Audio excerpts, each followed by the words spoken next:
we really don't really have a significant mortgage-backed market here yet, or a significant mortgage market here yet at this point. Which was what caused the bubble Right. in the U.S. Right. And that's not our structure here. And I think our financial institutions are a lot more robust, even coming out of that experience, that the housing crisis in the U.S., in terms of pre-qualifying and making sure that what they're giving out as loans, the persons can service them. And so I don't, what I do know is what's happening is that the gap is growing. So there are more and more people that really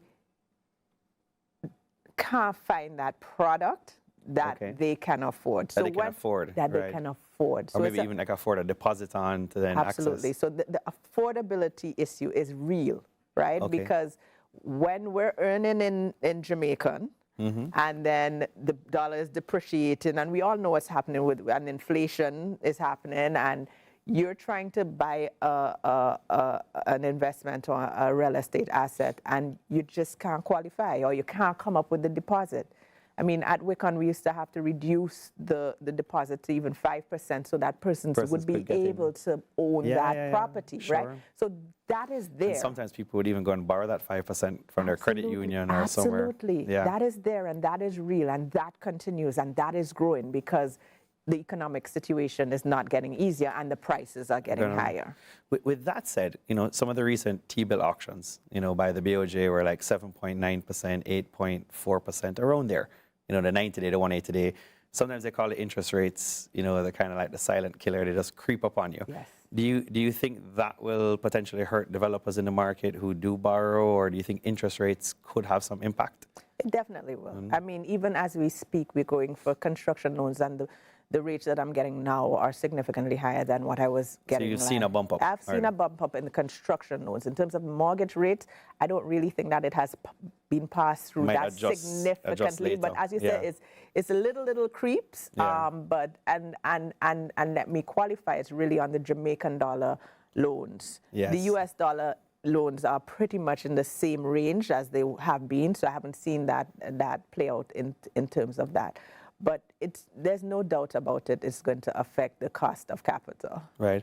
And Aisha, getting to you, how did you end up in real estate? You were with Wicon for a long time, you know, highly recommended, highly thought of. You're at Proven REIT now as a CEO. Yes. Great to see, you know, in Jamaica.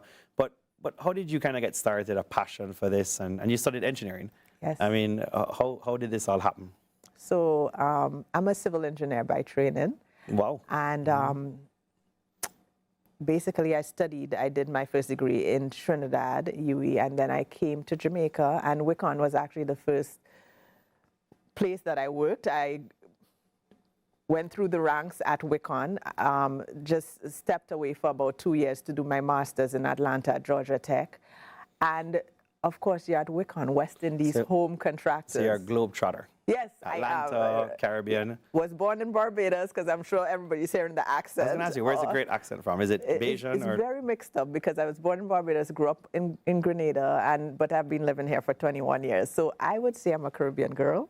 Okay. That's how I position it, because I also lived in St. Lucia. So we'll see Proven REIT expand in the Caribbean. And that is something that, on a personal level, really aligned with me, because the vision for Proven and Proven REIT is regional. And my own background, my life story, my journey has been regional. And that was something that really attracted me to the vision and what we're doing at Proven REIT. So to answer your question, real estate, I get to use the left side and the right side. I'm a creative. Okay. And I'm also technical. When you look at a piece of land, or you look at an asset and you say, ooh, I can see that potential, or I can see that building. I don't know if you've seen our VIA development, but we're really excited about that on Braemar. It's interesting. There were some posts on social media just saying that this is the best looking, you know, modern or just best looking high rise that persons have seen, you know, in Jamaica or in Kingston.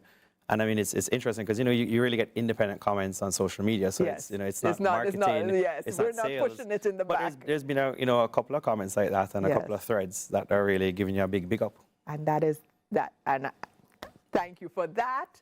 But we really put a lot into that project. And that's where the vision I'm talking about and the creativity and working with the right professionals and working with the right team comes into play. So that's what's really exciting for me. And so I get to do both. And I also get to impact lives. When I was at Wicon and even now here still at Proven, when you hand somebody the key to their home, That Mark, achievement, your feet. nothing like it. Because, you know, the Maslow hierarchy of needs, this is one of the great needs. I want to own my own home. And it comes back to you want to own a piece of the rock. You want to own a piece of the rock, whether it's here in Jamaica, and this is a regional thing. Yeah. So that is also something that we're passionate about. And Aisha, just thinking about you personally, Proven REIT, you know, legacy. I mean, I know it's still early days, you're young, but just thinking about legacy and everything, you know, a couple of years from now, whether it's real estate, it's long term, 5, 10 years, where do you want to see, you know, your legacy stamped on Proven REIT, and where do you want to see Proven REIT, you know, as a company? So definitely, I would love to see us have a footprint, a much wider footprint in the Caribbean, and we're working towards that, you know. We want to expand that brand into the REIT brand, because PIL is already regional, but right behind the group brand, we want the real estate brand to be a regional household name. And the products that we're either investing in, even if it is for the recurring revenue, or that we're developing ourselves, must stand, you know, you must be able to pass and say, that looks like a proven REIT product.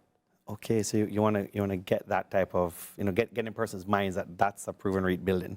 Yes, and I want one of those. Okay. I want to be associated, or I want to invest in the company that has one of those. That's a great feeling, and that's an inspirational, great story. It's been great having you, Aisha. Thank you, Mark. Thanks for joining us on Business Dive Extra. All right. It's a great Thanks for having me. No, that's it for another edition of Business Dive Extra. Remember, the best investment on earth is earth.